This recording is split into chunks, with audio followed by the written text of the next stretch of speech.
Friends, welcome to JV academy physics. ఈరోజు మనం కెమిస్ట్రీలో ఫస్ట్ యూనిట్ అయిన 10th క్లాస్లో first unit chemical reactions and equations. So దీనిలో ఉన్న top 20 questions or basic 20 questions గురించి డిస్కస్ చేద్దాం.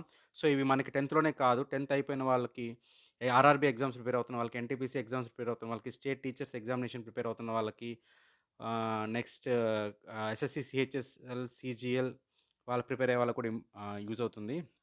సో ఈ 20 క్వశ్చన్స్ని ఒకసారి చూద్దాం.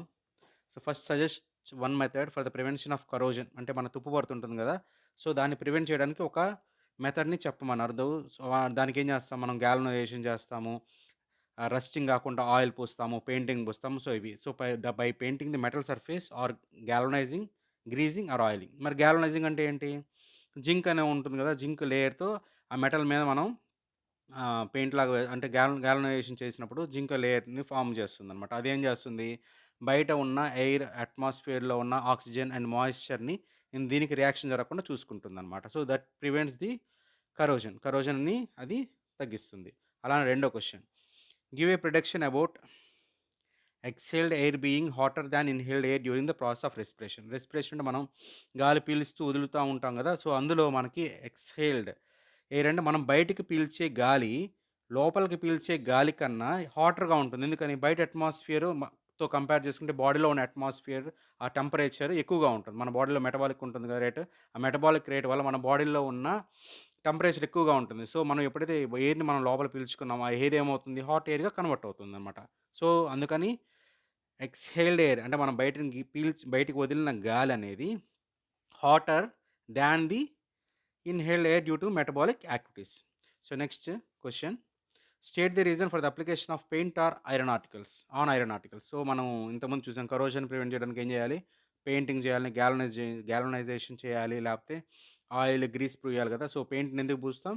To prevent corrosion contact with air and moisture. So దానికి మనకు ఒక యాక్టివిటీ కూడా, మెటల్స్ అండ్ నాన్ మెటల్స్లో మనం ఒక ఐరన్ నెయిల్ తీసుకొని ఆ ఐరన్ నెయిల్ని 3 టెస్ట్ ట్యూబ్లో ప్లేస్ చేస్తాం కదా. ఒక టెస్ట్ ట్యూబ్లో ఏమో కంప్లీట్గా ఓన్లీ ఎయిర్, ఒక టెస్ట్ ట్యూబ్లో ఓన్లీ వాటర్, అండ్ ఒక టెస్ట్ ట్యూబ్లో బోత్ ఎయిర్ వాటర్ కలిసే విధంగా మనం ఐరన్ నెయిల్ పెట్టినప్పుడు ఆ ఐరన్ నెయిల్కి ఎప్పుడు రస్ట్ ఫామ్ అవుతుంది, బోత్ ఎయిర్ అండ్ వాటర్ ఉన్నప్పుడు రస్ట్ ఫామ్ అవుతుంది. సో రిమైనింగ్ 2 కండిషన్స్లో రస్ట్ ఫామ్ అవ్వదు. సో ఆ కండిషన్ని ఓవర్కమ్ చేయడం అంటే దానికి మనం ఆ రస్టింగ్ కాకుండా ఉండడానికి మనం ఉండాలి అంటే ఎయిర్ అండ్ మాయిశ్చర్ 2 కూడా ఆ మెటల్ తగలకుండా ఉండడానికి మనం పెయింట్ ద్వారా చేస్తాం. Next question, state the reason for keeping food in eight containers. మనం ఫుడ్ని ఎయిట్ కంటైనర్స్లో పెడతాం కదా. ఎందుకు? సపోజ్ నైట్రోజన్ మనం గ్యాస్ని యూస్ చేసి ఎయిట్ చేస్తాం. ఎందుకంటే nitrogen does not normally reacts with the food materials. మనం అదే కానీ నార్మల్గా ఫుడ్ మెటీరియల్ బయట పెట్టామనుకున్నా, ఆ ఫుడ్ మెటీరియల్స్ ఏమవుతాయి, బయట ఉన్న ఆక్సిజన్ అట్మాస్ఫియర్లో ఎయిర్తో రియాక్ట్ అయ్యి దాని యొక్క state means taste, smell change అవుతాయి. అలా కాకుండా ఎయిట్ కంటైనర్ అంటే నైట్రోజన్ గ్యాస్ని ఫిల్ చేసి పెట్టామనుకోండి, ఆ నైట్రోజన్ గ్యాస్ ఆల్మోస్ట్ ఇనర్ట్, అంటే కంప్లీట్ ఇనర్ట్ కాదు. ఎందుకంటే అవుటర్ మోస్ట్ ఆర్బిట్లో 5 ఎలక్ట్రాన్స్ నైట్రోజన్కి ఉంటాయి కాబట్టి 8 ఎలక్ట్రాన్స్ ఉంటే అవుటర్ మోస్ట్ ఆర్బిట్ ఫిల్ అయినట్టు అది ఇంక ఇనర్ట్ గ్యాస్, అది ఇంక దేంతో కూడా అసలు రియాక్షన్ జరగదు. బట్ హై టెంపరేచర్ ప్రెజర్ కండిషన్స్లో నైట్రోజన్ రియాక్ట్ అవుతుంది. బట్ మనం ఫుడ్కి అంత హై టెంపరేచర్ ప్రెజర్ అప్లై చేయం కదా ప్యాకెట్స్లో, అందువల్ల మనం నైట్రోజన్ యూస్ చేస్తాం. So to prevent contact with oxygen and moisture which causes spoilage and oxidation of food. Spoilage తెలుసు కదా. Next question, give the reason for the change in the colour of the copper sulphate solution on dipping and iron nail in it. So ఇక్కడ మనం copper sulphate సొల్యూషన్ని iron nail dip చేసినప్పుడు colour change అవుతుంది. So colour ఎందువల్ల change అవుతుందంటే copper and iron వాటి మధ్య కంపల్సరీగా ఒక రియాక్షన్ జరుగుతుందన్నమాట. సో ఆ రియాక్షన్ జరగడం వల్ల copper reacts with iron nail, so iron sulphate అనేది ఫామ్ అవుతుంది. సో అందుకని మనకి ఆ రెండింటితో కూడా కలర్ అనేది చేంజ్ అవుతుంది. So iron displaces copper from copper sulphate solution farming iron sulphate. So it is a displacement reaction. ఇక్కడ ఒక ఎలిమెంట్ ఇంకొక కాంపౌండ్లో ఉన్న ఎలిమెంట్ని రీప్లేస్ చేస్తుంది కదా, డిస్ప్లేస్ చేస్తుంది. సో దానివల్ల దీన్ని ఏమన్నాం, displacement reaction. Next one, give the reason for respiration being considered an exothermic reaction. మనకి రెండు ఉన్నాయి కండిషన్స్. ఏంటవి? Exothermic, endothermic reactions. Exothermic reaction అంటే ఏంటి, ఎనర్జీని ఎనర్జీని రిలీజ్ చేస్తుందన్నమాట. ఒక రియాక్షన్ జరిగినప్పుడు energy or in the form of heat కానీ లైట్ గాని ఎనర్జీ రిలీజ్ అయితే దాన్ని ఎక్సోథర్మిక్ రియాక్షన్ అంటాం. అలా కాకుండా ఎనర్జీని తీసుకొని రియాక్షన్ జరిగితే దాన్ని ఎండోథర్మిక్ రియాక్షన్ అంటాం. మనం ఇప్పుడు ఫుడ్ పార్టికల్స్ మనం తీసుకుంటాం కదా! సో, దానికి రెస్పిరేషన్ వల్ల ఏమవుతుంది? ఆ ఫుడ్ అనేది బ్రోక్ అయ్యి మనకి ఎనర్జీ వస్తుంది కదా! సో, అందువల్ల దాన్ని ఎక్సోథర్మిక్ రియాక్షన్ అంటాం. Next question. Predict what happens on exposure of an iron nail to air or atmosphere. So, ఏమవుతుంది ఐరన్ నెయిల్‌ని ఎయిర్ ఆర్ అట్మాస్ఫియర్‌లోకి ఎక్స్‌పోజ్ చేసినప్పుడు ఎయిర్‌లో ఏముంటాయి? ఆక్సిజన్, మాయిశ్చర్ 2 ఉంటాయి కదా! ఆ 2 ఉన్నప్పుడు ఏమవుతుంది?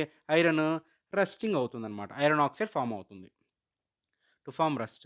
Next give the reason for flushing oil and fat containing food items with nitrogen. మనం ఇంతకుముందే ఒక క్వెషన్‌లో చూసాం. ఎందుకు flash containing flashing flushing oil and fat containing food items with nitrogen ఎందుకు ఫ్లష్ చేస్తాం? ఎందుకు నైట్రోజన్‌ని ఫిల్ చేస్తామంటే అది ఫుడ్ ఐటమ్స్‌తో రియాక్షన్ జరపదు. సో, అందువల్ల మనకు ఫుడ్ సేమ్ ప్రిజర్వేషన్ అలానే ఉంటుందన్నమాట. So, nitrogen prevents oxidation of oils and fats preventing rancidity. Rancidity అంటే స్మెల్, టేస్ట్ చేంజ్ అయిపోతుంది కదా! ఎప్పుడు బయట ఉన్న ఫుడ్ మెటీరియల్స్ ఎప్పుడైతే అట్మాస్ఫియర్‌లో ఉన్న ఆహ్, ఎయిర్‌తో గానీ, ఎయిర్‌లో ఉన్న గ్యాసెస్‌తో రియాక్ట్ అయ్యి వాటి యొక్క టేస్ట్, స్మెల్ మారిపోదని దాన్ని ర్యాన్సిడిటీ అంటాం. సో, ర్యాన్సిడిటీని తగ్గించడానికి ఏం చేస్తాం? ప్రివెంట్ చేయడానికి నైట్రోజన్‌ని నైట్రోజన్ గ్యాస్‌ని ఫ్లష్ చేసి ఆ ప్యాకెట్స్‌లో ఉంచుతాం. Next question. Give the reason for the non కొరోజన్ of silver, gold and platinum in moist air. So, ఎందువల్ల అంటే సిల్వర్, గోల్డ్ అండ్ ప్లాటినం అనేది మనం రియాక్టివిటీ సిరీస్‌లో చూస్తే కింద లీస్ట్‌లో ఉంటాయన్నమాట. సో, అవి అంత ఈజీగా రియాక్ట్ అవ్వవు. సో, అందువల్ల silver, gold and platinum in moist ఎయిర్‌లో రియాక్షన్ ఎందుకు జరగవంటే least reactive to the outermost gases అయినా అది దేమైనా సరే నెక్స్ట్ కాంపౌండ్‌గా ఫార్మ్ అవ్వడానికి చాలా లీస్ట్‌గా రియాక్షన్ ఉంటుంది. Because they are less reactive and do not easily react with oxygen or moisture. Next question. Give the reason for photosynthesis being considered as endothermic reaction. So, endothermic reaction అంటే ఏం చేస్తాం మనం ఇక్కడ చెట్లున్నాయి. ఆ చెట్లు ఆకులుంటాయి. అవేం చేస్తాయి? గ్రీన్‌గా ఉన్న పిగ్మెంట్స్ ఫోటోసింథసిస్ అంటే సన్‌లైట్‌ని తీసుకొని మనకి అట్మాస్ఫియర్‌లోకి అంటే ఫ్రూట్స్ గానీ, లేకపోతే గ్యాసెస్ గానీ రిలీజ్ చేస్తాయి గదా! సో, ఎనర్జీని తీసుకొని అంటే ఎక్స్‌టర్నల్ ఎనర్జీని తీసుకొని అంటే లైట్‌ని తీసుకొని అవి ఆహ్, లైట్‌ని తీసుకొని అవి నెక్స్ట్ గ్యాసెస్‌ని రిలీజ్ చేస్తాయి కాబట్టి వాటినేమన్నాం ఎండోథర్మిక్ రియాక్షన్. గ్యాసే గాదు మన ఫుడ్ ప్రొడక్ట్స్ గూడా అంటే యాపిల్స్ ఇలాంటివి గూడా మనకి వస్తాయి గదా! ఎందుకు సన్‌లైట్‌లో ఉన్న ఎనర్జీని అబ్జర్వ్ చేసుకుంటాయి కాబట్టి. Next question. Give the reason for not stirring silver nitrate solution with copper spoon. So, silver nitrate సొల్యూషన్‌లో కాపర్ స్పూన్ ఎందుకు పెట్టకూడదు? పెట్టి తిప్పకూడదు. ఎందుకంటే కాపర్ అనేది ఏం చేస్తుంది? Most reactive than silver. కాబట్టి సిల్వర్‌ని డిస్ప్లేస్ చేస్తదనమాట. సో, అందుకని మనం వాడం. So, copper displace silver from silver nitrate solution causing a reaction. So, అందువల్ల మనం అలా 2 కాంబినేషన్‌లో ఉన్నప్పుడు ఆ టైప్ ఆఫ్ స్పూన్‌ని యూజ్ చేయకూడదు. Next question. Give the reason for cleaning A magnesium ribbon before burning it in air. Magnesium ribbon అని నార్మల్‌గా మనం తీసుకుంటే దాని మీద మెగ్నీషియం ఆక్సైడ్ లేయర్ అనేది ఫార్మ్ అవుతుంది.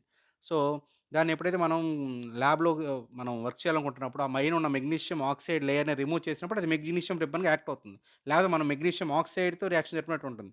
సో, ఆ మెగ్నీషియం ఆక్సైడ్ పైన ఉన్న లేయర్‌ని తీసేయడానికి మనం దాన్నేం చేస్తాం?